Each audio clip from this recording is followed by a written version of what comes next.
생생하게 상생하며 YTN 라디오 생생경제. 안녕하세요. YTN 라디오 생생경제 김혜민입니다. 네이버의 일본 자회사 라인과 일본 포털 업체 야후 재팬이 통합됩니다. 양사의 경영 통합은 한국과 일본을 대표하는 인터넷 기업이 협력한다는 의미가 있는데요.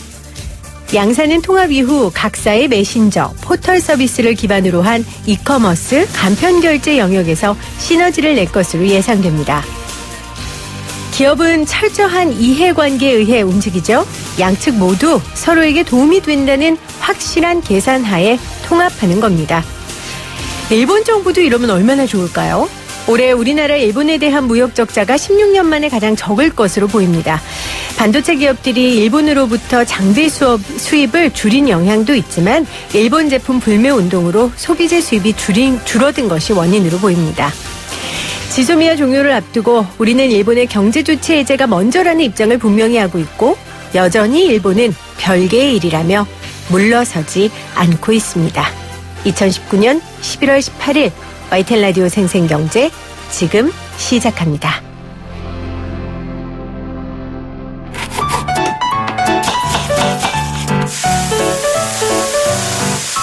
가장 맛있고 싼 제철 식품은 무엇인지 한 주간 재래시장과 대형마트의 생생한 물가 정보를 살펴보는 장바구니 생생물가입니다.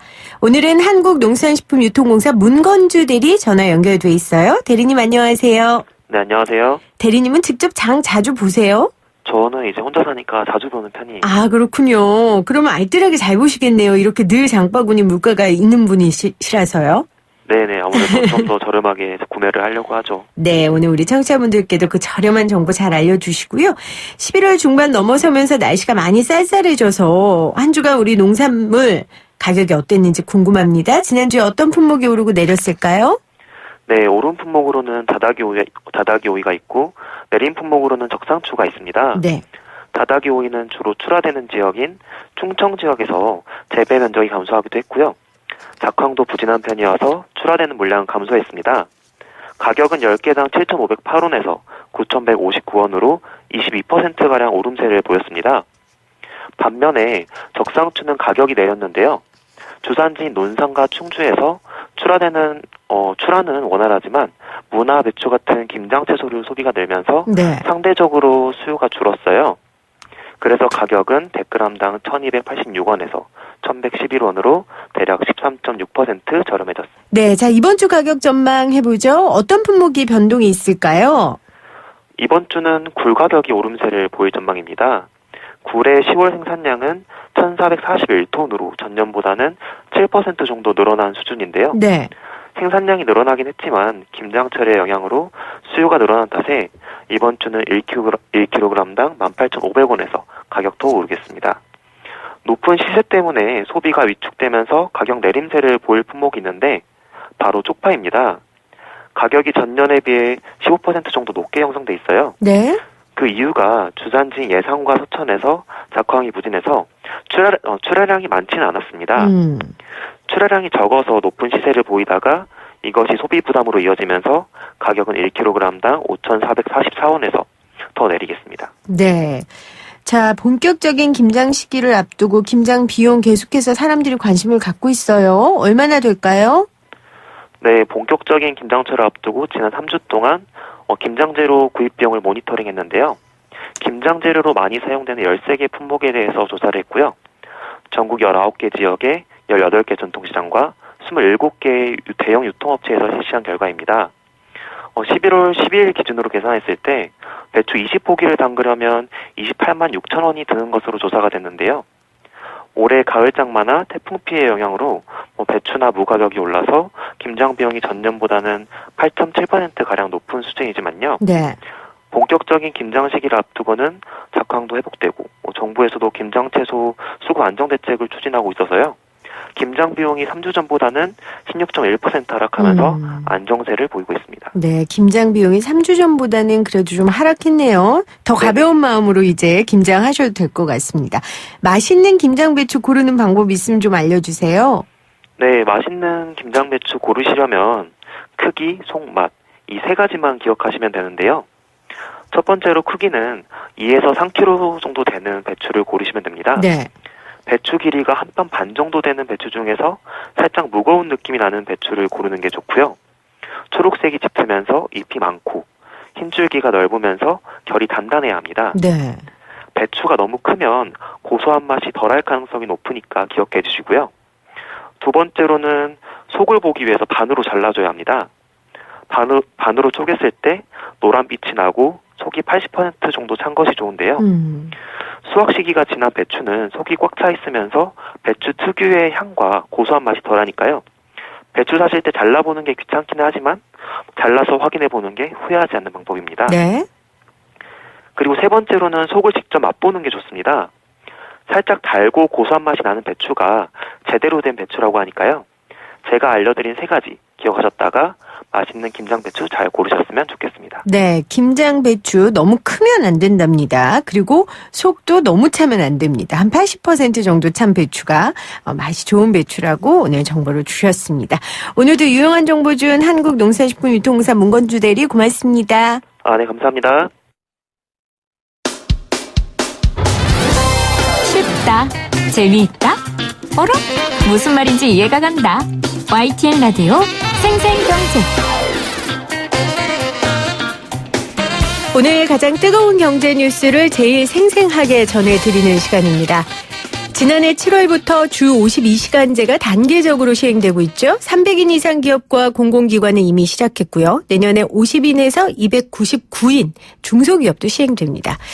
중소기업은 여러 가지 이유로 난색을 표하고 있는 상황이고요. 그래서 노사정이 탄력근로제 법안을 내놓았고 정기 국회 기간 동안의 통과를 기다리고 있습니다. 고용노동부는 오늘 만약 이 법안이 통과되지 않을 경우에 대한 보완책을 선제적으로 내놓았는데요. 노동정책 전문가의 평가를 좀 들어보죠. 고려대 산업노동정책연구소 김성희 소장 나오셨어요. 소장님 안녕하세요. 예, 안녕하십니까. 자, 제가 앞서 말씀드린 대로 탄력근로제 법안이 국회에 제출된 상황입니다. 먼저 이 탄력근로제 법안의 주요 내용을 좀 요약해 주시죠. 예, 탄력근로제는 어떤 때는 좀 일이 많을 때는 길게 하다가 일이 적을 때 적게 하는 시기적 변동성에 대처할 수 있는 그런 제도로 만들어져 있죠. 그래서 2주는 그냥 하면 되고 3개월까지는 노사 합의로 실행하게 돼 있습니다. 그런데 그것을 그 노사 합의로 할 수 있는 기간을 계절적 변동에 좀 더 넓게 대처할 수 있게 하기 위해서 6개월까지 연장하자. 네. 이런 논의가 이제 경사노위 소위에서 합의가 됐었고요. 그걸 국회에서 입법하려고 하는데 여당하고 야당하고 입장이 좀 달라서 여당은 자유한국당이죠. 1년으로 연장하고 다른 제도도 더 손보자 이렇게 얘기하는데 네. 이것도 간신히 경사노위에 합의된 거라서 여당 입장에서는 더 이상은 내줄 수 없다 이래서 국회 통과가 난항을 빚고 있습니다. 주 52시간 제도가 통과되면 말 그대로 탄력적으로 일을 할 수가 없어지는데 일의 업종상 혹은 계절적 특성상 여러 가지 이유로 일을 좀 연장해야 하는 경우들이 생기니 이 경우를 법적으로 보장해 주자. 이게 탄력근로제의 주요 내용이에요. 그렇죠? 예. 자, 그런데 이 통과가 쉽지 않고 지금 국회에 계류 중인 상황입니다. 자, 그래서 오늘 고용노동부가 이 법안이 통과되지 않았을 경우에 보완 대책으로 선제적으로 내놓은 건데 그 이유는 보기에 통과가 안 될 것 같아서일까요? 예, 근데 원리상으로 탄력 근로제를 확대하자라는 논의하고 네. 중소기업의 애로사항을 해결하자는 게 완전히 다 맞아떨어지는 것은 아닙니다. 중소기업이 탄력제 확대도 필요하지만 언제 느렸으면 언제 줄여야 하는 제도라서 중소기업들은 이제 예측 가능한 그 노동시간 단축을 하는 거거든요. 탄력제는. 네. 예측 불가능한 원청의 요구라든가 갑자기 물량이 증대하는데 인원은 없다든가 이런 경우에 대처하기 위해서 52시간제보다 길게 할 수 있는 그런 예외 조치를 더 만들어줬으면 하는 그런 바람에 부응하기 위해서 특별 연장근로 확대라든가 52시간 이상 해도 처벌받지 않는 네. 계도 기간을 연장한다. 이런 조치를 오늘 발표를 한 거죠. 그래서 여야 비껴가면서도 중소기업의 애로사항을 해소하겠다라는 그런 취지를 이번에 발표한 거다. 이렇게 봅니다. 그러니까 단순히 탄력근로제가 통과 안 됐을 경우에 어떻게 해야 되는지만 담고 있는 게 아니라 중소기업이 요구했던 여러 가지 사안들도 감안해서 고용노동부가 이제 새로운 대안을 내놓았다는 말씀이신 거죠. 예. 자, 그러면 내용을 좀 자세히 살펴보도록 하죠. 먼저 중소기업이 주 52시간 준비에 차질이 없도록 충분한 계도 기간을 부여하겠다고 했어요. 예. 이 말은 당장 내년 1월까지는 강제하지 않겠다. 아까 말씀하신 것처럼 처벌하지 않겠다. 이런 뜻입니까? 내년 1월부터 이제 실시되는데요. 네. 예, 여야 합의로 통과된 법안이죠. 300인 이상하고 공공기관은 2018년 7월 1일부터 실시됐고 네. 300인 미만 50인 이상 기업이 내년 1월 1일부터 적용되는데 네. 적용되더라도 처벌하지 않고 단속하지 않겠다. 이게 이제 계도 기간이죠. 그렇게 해서 실행을 하지 않아도 문제가 없도록 허용해 주겠다. 그 기간을 얼마로 할 것인지는 못 박지는 않았습니다. 아, 그 계도 기간을 못 받지 않았습니까? 예, 그 300인 한정을? 이상 할 때는 6개월씩 2번 연장한 바 있습니다. 아, 그런데 이번에 중소기업에 관련돼서는 계도 기간의 끝을 예. 지금 정하지 않은 거군요. 예, 예. 아, 이건 조금 비판받을 수 있겠네요, 이 대목은. 그렇습니다. 애매한데요. 그다음에 1년 반 있으면 50인 미만에 적용해야 되는데 네. 그것도 순차적으로 밀릴 가능성을 염두에 두고 있는 것 아니냐. 그래서 조금 딜을 너무 많이 열어놓은 것이다. 이런 부정적인 평가는 가능할 것 같습니다. 네. 그러니까 사실 주 52시간 하겠다고 하고 지금까지 1년이 넘었고요.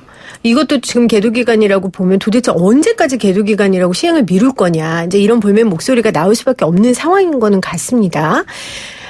그리고 또 하나 중소기업이 주 52시간을 시행하는 데 있어서 개선 계획을 회사에서 제출을 하면 계도기간을 더 주겠다라고 했어요. 그런데 사실 중소기업들 상황에서 매일매일 업무하고 일하기도 바쁜데 인력도 없고 계도 기간, 그러니까 개선 계획을 자구책으로 마련하기가 쉬울까요? 이게 이제 노동시간 단축할 때 이제 기업 규모별로 단계적으로 하는데 네. 기업 규모가 작은 기업이라도 기업 규모가 큰 기업, 대기업이 할 때 앞당겨서 하면 더 지원 제도를 더 많이 제공해 주는 이런 제도를 흉내낸 것인데요. 그런 건데 이제 이걸 처벌을 하지 않는 문제에 있어서 이걸 한다라는 게 실질적인 의미가 있겠느냐 하는 그런 문제는 있습니다. 얼마나 더 주겠다라는 건지도 분명치가 않고요. 이미 제도가 갖춰져 있습니다. 노동시간 단축해서 고용 창출하거나 고용을 유지하거나 하는 기업에게 지원금을 주는 제도가 이미 있는데요. 네. 그걸 더 주겠다라는 건지 말겠다라는 건지 분명한 표현도 없어서 그게 이제 뭐 공연불인지 뭐 그냥 공치사에 불과한 얘기인지 구체적인 내용이 나오면 조금 혼란이 있을 수도 있겠다 이런 생각이 듭니다. 네. 저희도 이재갑 고용노동부 장관과 생생 인터뷰에서 초대석으로 모시고 인터뷰를 했었는데 주 52시간에 대한 고민을 얼마나 많이 하시겠어요. 방향성은 맞기 때문에 고민을 많이 하는 과정 가운데 이제 여러 가지 대안들을 내놓고 있는데 오늘도 장관 기자회견 하는 거 보니까 절박함은 느껴지더라고요. 그런데 이제 여러 사람들의 의견을 조율하다 보니까 진짜 공연불로 그칠 수도 있는 대안들이 좀 내놓은 것 같아서 좀 아쉬운 면이 있습니다. 가장 큰 문제는 진짜 이건 것 같아요. 특별 연장 근로 부분이에요.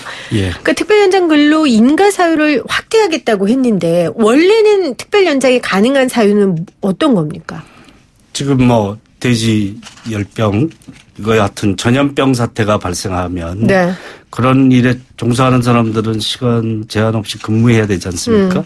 그다음에 뭐 예를 들어 이런 자연재난도 있죠. 풍수해나 이런 경우에 투입되는 네. 공무원들 같은 경우에 시간 제한을 둘 수가 없기 때문에 자연재난과 이에 준하는 사회적 재난. 우리나라 통신망에 화재가 나서 사실 난리가 난 적이 있죠. 거기에 투입되는 사람들 같은 경우에 이런 자연재난과 사회재난에 준하는 사태에 대해서 시간 제한을 유예하는 그러니까 시간 제한을 두지 않는 네. 제도인데요. 그랬었는데 이거를 일시적인 물량이 급증한 경우에도 적용하겠다. 이렇게 얘기를 하는데 일시적인 물량 급증은 수시로 발생할 수 있습니다. 그런데 그런 것이 자연재난, 사회재난에 준하는 제도로 적용될 수 있느냐 하는 네. 것이고요. 정말 예측 불가능한 갑작스러운 재난과 같은 사태로 급증한 경우를 예시할 수 있겠느냐, 그걸 판별할 수 있겠느냐인데 엄격하게 판별하지 않아서 네. 그냥 장시간 노동을 광범위하게 인정해주는 제도로 악용되는 것 아니냐 하는 우려가 크죠. 근데 제도를 악용하는 사람들은 늘 있고요. 명과 암은 늘 있으니까 그런 원칙적인 그 의무는 제기한다기보다는 상황별로 우리가 좀 구체적으로 살펴봐야 될 것 같아요. 그래야 네. 올바른 비판이 될 수 있을 것 같은데 예를 들면 아주 단순하게 여름에 아이스크림 장수들은 바쁘잖아요. 네. 뭐 그런 분들이라든지 아니면 뭐 냉장고 에어컨 설치 기사라든지 그런 거는 예측 이미 가능합니다. 예측 가능하니까. 예측 가능한 거라서 탄력적 제도로 그걸 풀게 만들어서 탄력적 제도가 있는 거죠. 이미 지금 국회에 있는 법안이 예, 예. 그게 다 들어가 있는 거죠. 예. 그래서 이거는 예측 불가능한 갑자기 재난과 같이 나도 모르게 나의 불가항력으로 닥치는 사태에 대해서 얘기를 해야 되는데요. 그런 경우를 어떻게 볼 것이냐. 원청이 급박하게 물량 증대를 요구했다. 이게 일시적인 물량 급증에 해당하냐 안 하느냐. 이거는 중소기업 입장에서는 재난과 같은 사태라고 할 수도 있지만 이게 사회적 상식에서 재난에 준하는 것이냐에 대한 판단을 어떻게 할 것이냐. 이 경계가 모호하다라는 것입니다. 그 경계에 대한 얘기는 노동부가 이번에 밝히지 않았습니까? 아마 제가 알기로는 기준을 가지고 있는 것 같던데 뭐 몇 번 해야 하고 이런 게 없습니까? 그냥 애매하게 그렇게 얘기만 해놨습니까? 아주 명확하지는 않습니다. 그런데 그런 애로사항에 대한 열거는 돼 있는데요. 네. 원청이 갑작스럽게 우리 준비가 안 돼 있는데 물량을 증대를 요구했다. 이런 경우를 예시한다든가는 했는데 그게 특별 연장 근로에 해당한다는 명확한 표현은 하지 않았습니다. 네네. 예. 제가 고용노동부에서 좀 보도자료를 좀 보면 그러니까 현행 근로기준법 제53조 제4항에 따라 특별한 사정이 있으면 고용노동부 장관 인가와 근로자 동의를 받아 특별 연장 근로를 할 수 있다. 그리고 일시적인 업무량 급증과 같은 경영상 사유에 대해서도 특별 연장 근로를 활용할 수 있도록 최대한 확대하겠다라고 얘기를 하고 있어요. 근데 이 경영상 사유라는 게 노동자 입장에서는 굉장히 불리할 수 있다는 거죠. 그렇죠. 광범위하게 너무 막연하게 해석될 여지가 있어서 법의 엄격성 요건 정부가 조치를 취하려면 엄격해야 되지 않습니까? 네. 명확해야 되는데 그 요건에 위배될 가능성이 있고 법안 개정이 아니지 않습니까? 네. 행정조치로 하는 건데 이게 특별 연장 근로제도가 법에 규정되어 있는 법을 그 법의 위임 범위를 넘어서서 과도한 행정 해석이다. 행정 조치다라고. 그러니까 법에 의미가 없다는 거죠. 예, 위법이다 판정될 가능성도 높습니다. 이 자체는 위법이다라고. 일시적인 경영상의 애로를 해소하기 위해서 특별 연장 근로 제도를 적용한다라는 거는 논리적으로 안 맞아 떨어진다. 이렇게 좀 더 명확하게 하려면 예측 불가능한 재난과 같이 닥치는 불가항력적인 물량의 급증 이렇게 규정을 해야 되는데. 그렇죠. 그리고 경영상 사유라는 건 사실 주체가 경영자인 느낌이잖아요. 경영자의 판단, 경영상의 이유. 그러니까 근로자의 판단과 근로자의 이유가 아닌.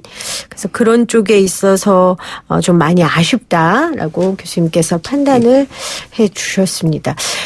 또 어떤 중소기업에 예외를 줄 것인가 이걸 선별하는 기준을 마련하는 것도 굉장히 만만치 않을 것 같아요. 영세하고 다양한 중소기업 특성을 이걸 어떻게 구별해서 판단할 수 있을까 하는 의문도 드는데요. 예, 그렇습니다.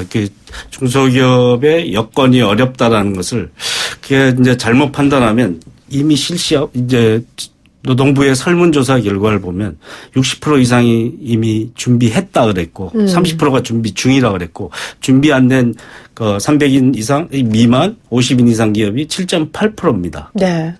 근데 이 7.8%를 위해서 뭔가 대비책을 만들어버리면 이미 실시를 준비하고 있는 기업들은 어떻게 하느냐 하는 문제가 생길 수가 있죠. 그래서 법이 이제 형평성 있게 적용돼야 되고 되도록이면 잘 지키는 사람, 네. 좋은 일을 하는 사람을 북돋아주는 제도가 돼야 되는데 안 그런 데가 그렇게 되면 오히려 잘하는 기업들이 비용 경쟁력에서 열세의 위치가 될 수 있는데 이렇게 되면 악화가 양화를 구축하는 결과를 초래하는 거죠. 이런 문제에 있어서 판별 기준이 엄격하지 않다라는 것과 애로사항을 해소한다라는 것 때문에 가야 될 큰 길을 흐트러뜨리는 문제점들은 반드시 보완돼야지만 이 문제를 네. 슬기롭게 헤쳐나가는 길이다 이렇게 볼 수 있겠죠. 네. 그 중기부의 박영선 장관도 얼마 전에 주 52시간제도 국회에서 통과한 거 조금 후회가 된다 뭐 이런 발언을 하기도 했어요. 그러니까 중소기업의 이야기를 듣고 하는 사람들은 중소기업의 어려움을 너무 잘 절실히 이해하니까 이런 이야기가 나온 것 같은데 어쨌건 오늘 고용노동부의 대안에 대해서 중소기업계는 일단 중소기업의 어려움의 일부만 반영했다. 그래도 숨통은 트인다라고 했거든요. 교수님 또 중소기업 분들 입장에서도 우리가 또 생각해 봐야 될 것 같은데. 예. 중소기업이 이제 우리나라에서 계속 52시간 이상 장시간 할 수밖에 없는 원하청 구조에서 불리한 위치에서 의뢰 위치에서 항상 대처해야 되는 그런 문제와 인력을 뽑기에는 그러면 이 적정 이윤을 확보할 수 없는 문제가 생기고 네. 그래서 비정규직 많이 쓰기도 하죠. 그런데 그마저도 인원도 못 뽑는 이런 애로사항이 분명히 있습니다. 그런데 이게 52시간제 가는 문제 이제 장시간 노동이잖아요. 52시간이 실시돼도 장시간 노동인데 시간의 노동이 일상화된 구조인 건데 이런 것을 계속 가야 되는 그 구조 속에서 있어야 되느냐. 이 문제를 털어가면서 좀 더 비용 경쟁이 아니라 품질 경쟁, 부가가치 경쟁을 할 수 있는 구도로 유도하는 방향 가지고 다른 보완책을 써야 되는 것 아닌가 하는 그래서 그런 기업들이 혁신하고 생존할 수 있는 다른 기반은 복도도 주되 이런 보편적인 기준은 같이 적용되는 게 그 중소기업을 위해서도 바람직할 수 있습니다. 왜냐하면 이렇게 가면 중소기업이 인력난이라 그랬는데 사람을 못 뽑는다 그랬는데 더 뽑기 힘들어집니다. 악순환이 반복된다. 중소기업이 경쟁할 수 없는. 악순환의 틀에서 벗어날 수 있는 그 어떤 계기는 반드시 있어야 된다라는 점은 꼭 명심할 필요는 있다고 봅니다. 그러니까 중소기업의 어려움을 근본적으로 해결할 수 있는 아까 말씀하신 뭐 하청이라든지 뭐 낮은 임금이라든지 이런 부분들을 제도적으로 오히려 보완해주고 주 52시간이라는 큰 방향은 원래 계획한 대로 밀고 나가고 잘하는 사람을 독려해주는 걸로 법안이 가야 된다라는 말씀이신 겁니다. 네. 예, 그렇습니다. 그래서 사실은 우리가 보편적으로 일률적인 기준을 꾸준하게 명확하게 지켜내는 게 중요한데요. 네. 노동부는 중소기업부 장관과 다른 목소리를 내는 것. 그래서 두 가지 목소리를 우리가 같이 놓고 평가하는 그런 아름다운 그림이 아닐까. 오히려 그런 그림이 그렇게 생깁니다. 네, 오늘 중소기업 들이 지금 주 52시간제 때문에 굉장히 힘들어하고 있고요. 고용노동부에서 보완책을 내놓았습니다. 관련해서 평가를 고려대 산업노동정책연구소 김서영 교수에게 들어봤습니다. 교수님 오늘 고맙습니다. 예, 고맙습니다.